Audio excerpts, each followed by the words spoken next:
Il ouvre son casier et en fait son casier c'était devenu un aquarium. On avait jointé tout le contour, on avait mis un plexi, de l'eau, des poissons rouges et voilà, il a ouvert. Ah.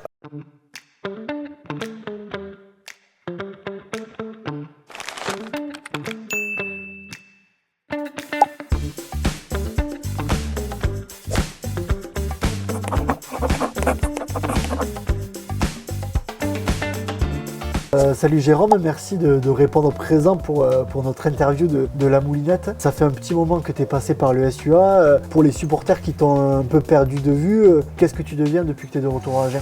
Eh bien, déjà merci à toi d'avoir pensé à moi. Écoute, ça fait pratiquement 2 ans que je suis rentré maintenant et j'ai pris une licence à Florence parce que c'est difficile de quitter le rugby comme ça du jour au lendemain, tu sais ce que c'est apparemment.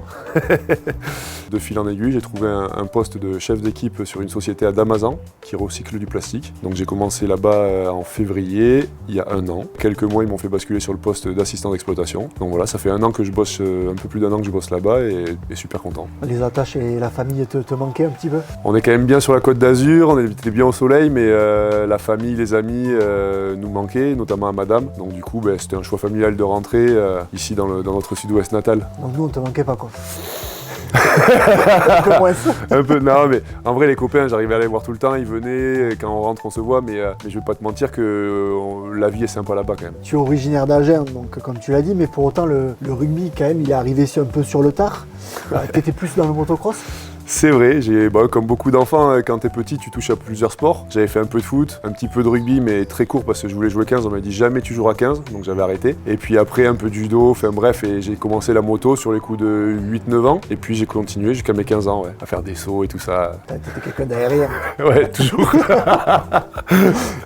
Et qu'est-ce qui t'a fait rebasculer sur le côté rugby, les copains Comme le dit le célèbre humoriste, c'est les copains.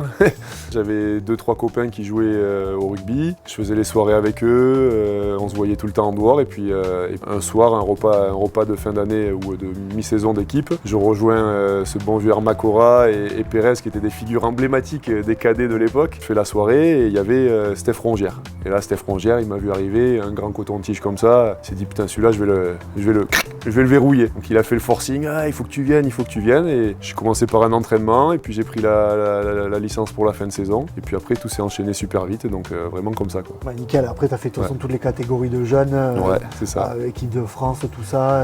Ouais, j'ai eu cette chance. Les portes se sont ouvertes à moi les unes après les autres et quand j'ai vu que ça s'ouvrait un peu comme ça, j'ai dit putain, ça serait con de pas tenter l'aventure à fond donc je m'y suis mis plein fer. Et puis ça m'a souri au fur et à mesure, donc trop content. T'as un plus beau souvenir quand même à Agen, un souvenir marquant, ouais. Que ce soit en jeune ou en équipe pro? Avec les jeunes, j'ai passé des années formidables. Après, avec les pros, c'est surtout d'avoir participé à la montée de Pro D2 à Top 14. Franchement, c'était incroyable. Le fait de voir l'engouement de la ville d'Agen et tout ça, pour moi, c'était top. Tu quittes le club en 2012 ouais, pour Albi.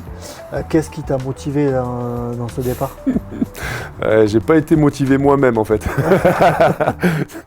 J'ai pas eu ta chance, non mais j'ai eu la chance franchement de matcher et de faire mes premières armes à Agen, mais malheureusement le rugby professionnel est ce qu'il est et j'étais un peu trop jeune pour l'effectif agenais à l'époque, donc fin de contrat, j'ai cherché ailleurs et j'ai eu la chance de pouvoir atterrir à Albi. T'avais rejoint Henri Broncan. Exactement. Et pas mal d'anciennes têtes agenaises avec qui j'avais joué auparavant, donc c'était top. À ce moment-là, t'espérais revenir quand même à Agen plus tard ou Clairement, j'espérais faire ce que tu as fait en fait, pour avoir la chance de passer toute ta carrière dans le même club. Je trouve ça fabuleux, tu es de la ville, tu as la chance de pouvoir jouer pour ce club et de se dire je suis ici, j'ai envie de me battre pour ce club, donc ouais, j'aurais bien aimé. Ça s'est pas fait, franchement, petit regret, mais sans l'être parce que franchement j'ai découvert des nouvelles régions, des nouvelles personnes et du coup je suis super content d'avoir eu le parcours que j'ai eu, donc c'est un regret sans l'être. Donc on a des passages à Albi, ouais. Bourg-en-Bresse, Provence et enfin Nice. Ouais. Futur adversaire du SUA, tu gardes un beau souvenir de ton passage sur la Côte d'Azur? Franchement, on va pas se mentir, le cadre de vie, il est top. Il fait beau tout le temps. Pour jouer au rugby, franchement, c'est fabuleux. Et après, côté rugby, j'ai passé quand même 2 belles années avec 2 entraîneurs différents où j'ai eu la chance de pouvoir avoir leur confiance. Donc, non, franchement, j'ai passé 2 belles années là-bas. Dans nos classes jeunes SUA, on avait l'habitude de faire quelques crasses. Légèrement. Tu étais un des fers de lance de cette idée. Est-ce que tu as des anecdotes dessus? Est-ce qu'il y a... Tu t'en souviens de certaines? Parce que j'ai quelques photos qui traînent sur mon téléphone. Alors, il y en a une belle à Aix-en-Provence avec un certain Eddy Labarthe qui était aussi pareil, un coquin. Un jour, il est arrivé au vestiaire, on avait des casiers, il ouvre son casier et en fait son casier c'était devenu un aquarium. On avait jointé tout le contour, on avait mis un plexi, de l'eau, des poissons rouges et voilà, il a ouvert. Ah, ça a un petit peu bugué. Donc beau souvenir ça.